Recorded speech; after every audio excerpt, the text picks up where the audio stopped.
हमारे चैनल कानून भारत में। मैं हूं आपके साथ ज्योति यादव और आप देख रहे हैं हमारा कार्यक्रम कानूनी पहलू, जिसमें आज हम बात करेंगे फर्स्ट इंफॉर्मेशन रिपोर्ट यानी एफआईआर के बारे में। जैसा कि हम सभी जानते हैं, किसी जुर्म के होने के बाद पुलिस स्टेशन में उसकी कंप्लेंट की जाती है, जहां पर पुलिस शिकायतकर्ता की सूचना को लिखित रूप में एक विशेष पुस्तिका में दर्ज करती है, जिसे एफआईआर का नाम दिया जाता है। और एफआईआर दर्ज होने के बाद ही पुलिस किसी अपराध की जांच शुरू करती है। तो चलिए एफआईआर के बारे में और जानकारी प्राप्त करते हैं, साथ ही एफआईआर से जुड़े सवालों के जवाब भी जानेंगे, जिसके लिए हमारे साथ जुड़े हैं एडवोकेट ऋषिपाल सिंह जी। स्वागत है सर आपका हमारे चैनल पर। नमस्कार। सबसे पहले तो सर हम ये जानना चाहेंगे कि किसी शिकायत को दर्ज कराने के लिए एफआईआर क्यों जरूरी होती है। देखिए, जैसा एफआईआर शब्द है, एफआईआर शब्द से पता लगता है कि फर्स्ट इंफॉर्मेशन रिपोर्ट। जब भी किसी संज्ञेय अपराध की जो जानकारी होती है, रिपोर्ट होती है, जब वो दी जाती है और वो रिपोर्ट एक खास पुस्तक में दर्ज होती है, तो वो इंफॉर्मेशन का, रिपोर्ट का दर्ज होना, पहली बार उसके बारे में पता लगना, वही अपने आप में एफआईआर होती है। क्योंकि एफआईआर दर्ज होने के बाद सामान्यतः जो होता है, किसी भी केस की जो जांच होती है वो शुरू होती है। तो सर, पुलिस स्टेशन में शिकायत करना और एफआईआर दर्ज कराना दोनों में क्या फर्क होता है? देखिए, पुलिस स्टेशन में जब शिकायत की जाती है तो करने वाले को ये पता नहीं होता कि वो संज्ञेय अपराध है या असंज्ञेय अपराध है।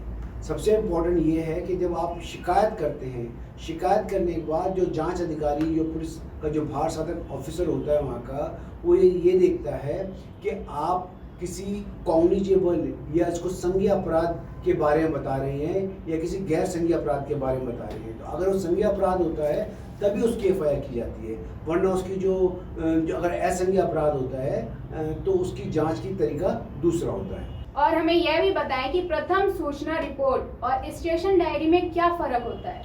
देखिए, प्रथम सूचना रिपोर्ट, जैसे कि आपने पहले मैंने आपको बताया कि जो फर्स्ट इन्फॉर्मेशन जो रिपोर्ट होती है वो किसी संज्ञेय अपराध के बारे में होती है, जबकि जो डेली डायरी जैसे होती है या स्टेशन डायरी से बोलते हैं, वो कई बार बहुत सारी ऐसी बातों के लिए होती है जो असंज्ञेय अपराध भी होते हैं, या कोई और इंटीमेशन, अगर मान लीजिए किसी अपराध के बारे में कोई और इंटीमेशन दी जाती है, तो वो जनरल डायरी होती है, उन सारी चीज़ों की एंट्री होती है। लेकिन उन एंट्री होने के बाद जब ये देखा जाता है कि हाँ, ये जो केस है वो ये एक संज्ञेय अपराध से रिलेटेड केस है, तब उस केस के अंदर हम देखते हैं कि उसके अंदर एफआईआर दर्ज होती है। तो जो स्टेशन डायरी है और एफआईआर है, ये समझ लीजिए स्टेशन डायरी पहला स्तर है और उसके बाद अगले स्तर के ऊपर एफआईआर दर्ज होती है। साथ ही सर हमें ये बताएं कि बिना एफआईआर दर्ज कराए क्या पुलिस किसी भी तरह के अपराध की जांच शुरू कर सकती है? देखिए, सबसे पहले तो अगर कोई भी संज्ञेय अपराध है तो उसके अंदर कॉग्निजेबल ऑफेंस के अंदर बिना एफआईआर को दर्ज किए पुलिस की जांच शुरू नहीं हो सकती। सबसे पहले जब पुलिस अधिकारी को जानकारी होती है कि हाँ कोई संज्ञेय अपराध हुआ है, तो सबसे पहला काम ही उसका ये होता है कि वो एफआईआर दर्ज करता है और एफआईआर दर्ज करने के बाद उसकी जांच को शुरू करता है वो। हालांकि हो सकता है कि किसी भी केस की जानकारी उनको पहले मिल जाती है, जब किसी की जानकारी मिलती है उस जानकारी को एक रिपोर्ट तैयार की जाती है, जिसको हम रुक्का भी बोलते हैं। अलग अलग जो क्षेत्र में अलग अलग भाषा उसकी होती है, और उस जो डॉक्यूमेंट है उसको थाने भेजा जाता है और उसके बाद जो है एफआईआर दर्ज होती है। तो सामान्यतः उस जानकारी के बाद या कोई अपराध या कोई शिकायत करता डायरेक्ट अगर मान लीजिए थाने में आ जाता है और अपनी शिकायत को दर्ज कराता है, तो ऐसी स्थिति में सामान्यतः जब एफआईआर दर्ज हो जाती है तो विधिवत रूप से जो है तफ्तीश चालू होती है। कई बार पीड़ित व्यक्ति पुलिस में अपनी शिकायत सिर्फ इसलिए नहीं करवाता क्योंकि वह इन एफआईआर जैसे दस्तावेजों से या यूं कहें वह कानूनी झमेलों से अपनी दूरी बनाए रखना चाहता है। आप एक एडवोकेट होने के नाते इस पर हमारे दर्शकों को क्या राय देना चाहेंगे? देखिए ज्योति, सबसे इम्पोर्टेंट है कि हम जिस समाज में रहते हैं, अगर उस समाज में कोई अपराधी प्रवृत्ति हो रही है, कोई आपराधिक कार्य हो रहा है, तो हर नागरिक की जिम्मेदारी है कि वो उस अपराध से संबंधित जानकारी को थाने के अंदर दर्ज कराए। अगर वो हर व्यक्ति ये चाहेगा कि अपने आप को एक कानून के पचड़ों से कहकर और दूर रखेगा तो अपराधी तो कभी पकड़ा जाएगा नहीं। तो इसलिए इम्पोर्टेंट है ये कि हर व्यक्ति अगर उसको पता लगता है कि कोई भी संज्ञेय अपराध हो रहा है उसकी, और कहीं ना कहीं उसकी जिम्मेदारी भी है कि उसको संबंधित पुलिस अधिकारी को उसकी जानकारी दे वो। तो सर, क्या एफआईआर दर्ज कराने के लिए भी किसी सबूत की जरूरत पड़ती है? देखिए, सबूत जिसको हम एविडेंस बोलते हैं, सबूत तो तफ्तीश के बाद की बात है।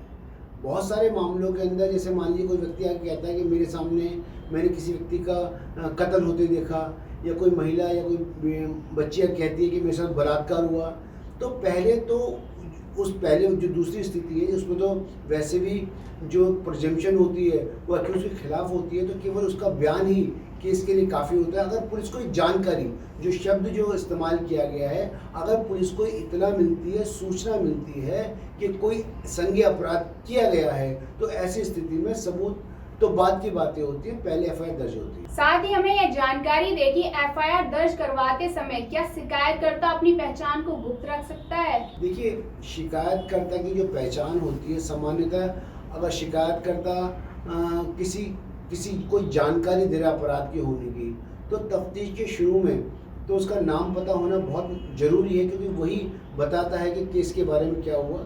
लेकिन बहुत सारे ऐसे केसेस होते हैं, जैसे मान लीजिए जो सेक्सुअल ऑफेंस से रिलेटेड केसेस हैं, उनके अंदर जो उसकी शिकायतकर्ता जो होता है, जो पीड़िता होती है, उसके नाम को भी उसके अंदर गुप्त रखा जाता है।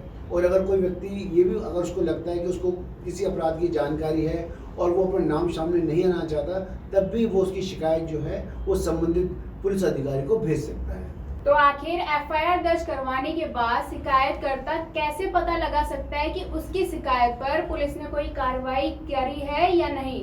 देखिए, सामान्यतः क्या हो गया है, जब एफआईआर दर्ज हो जाती है, एफआईआर दर्ज होने के बाद उस केस का एक इन्वेस्टिगेटिंग ऑफिसर जो होता है, जिसको आईओ बोलते हैं, या उसका जांच अधिकारी होता है, वो नियुक्त कर दिया जाता है।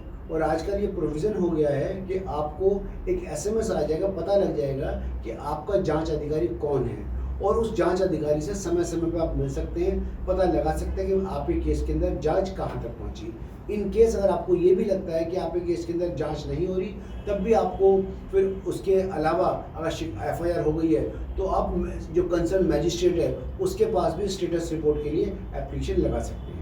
मेरा अगला सवाल आपसे यह है कि अगर कोई एफआईआर गलत सूचना पर दर्ज करा दी गई है, तो उस केस में क्या किया जा सकता है? देखिए, अगर जांच अधिकारी को या थाने की जो एसएचओ को तफ्तीश करने के बाद पता लगता है कि कोई एफआईआर गलत सूचना के आधार पर दर्ज हो गई है या करा दी गई है, तो ऐसी स्थिति में उनके पास ये अधिकार होता है कि तफ्तीश करने के बाद, जांच करने के बाद, वो क्लोजर रिपोर्ट जो होती है वो दाखिल कर देते हैं कि इस केस के अंदर कोई भी सूचना नहीं मिली है, सूचना जो मिली थी वो गलत थी, और वो गलत पाई जाने के बाद इस केस को बंद किया जाता है। तो सर, एफआईआर रद्द कराने की प्रक्रिया क्या होती है? देखिए, जैसे मैंने आपको पहले बताया, एक तो एफआईआर जब आप पुलिस को लगता है कि गलत सूचना के आधार पर कोई एफआईआर हो गई है, तो पुलिस उसके ऊपर डिस्क्लोजर की जो कार्रवाई करके उसको क्लोज कर सकती है। इसके अलावा अगर किसी व्यक्ति को लगता है कि उसके ऊपर जो एफआईआर हुई है वो एफआईआर गलत तथ्यों के आधार पर हुई है और वो पूरी तरह से निर्दोष है, तो उसके अंदर भी वो डायरेक्ट हाई कोर्ट अप्रोच कर सकते हैं और मेरिट के आधार पर एफआईआर को रद्द करा सकते हैं। तीसरी बात, ऐसे बहुत सारे अपराध होते हैं जिनके अंदर अगर पार्टी समझौता कर लेती हैं, तो उसके लिए भी एफआईआर को रद्द कराने के लिए वो हाई कोर्ट जा सकते हैं। मेरा आखिरी सवाल आपसे यह है कि आखिर एफआईआर रद्द करने का अधिकार किसके पास होता है? देखिए, एफआईआर सबसे पहले तो अगर पुलिस को लगता है कि एफआईआर गलत तथ्यों के आधार पर हुई है, तो पुलिस जांच अधिकारी खुद ही एफआईआर को क्लोज करने के लिए वो कोर्ट में पिटीशन दाखिल कर सकता है, अपनी रिपोर्ट दाखिल कर सकता है। इसके अलावा एफआईआर रद्द करने का अधिकार जो है देश की, जो उस राज्य की जो माननीय उच्च न्यायालय होता है, केवल उसके पास ये अधिकार होता है कि वो उस एफआईआर को रद्द कर सकते। बहुत बहुत शुक्रिया सर आपका, जो आपने हमें अपना कीमती वक्त दिया। तो ऐसे ही कानूनी पहलुओं की समझ के लिए हमारे चैनल को सब्सक्राइब करें और साथ ही कमेंट सेक्शन में अपने सुझाव देना हमें ना भूलें।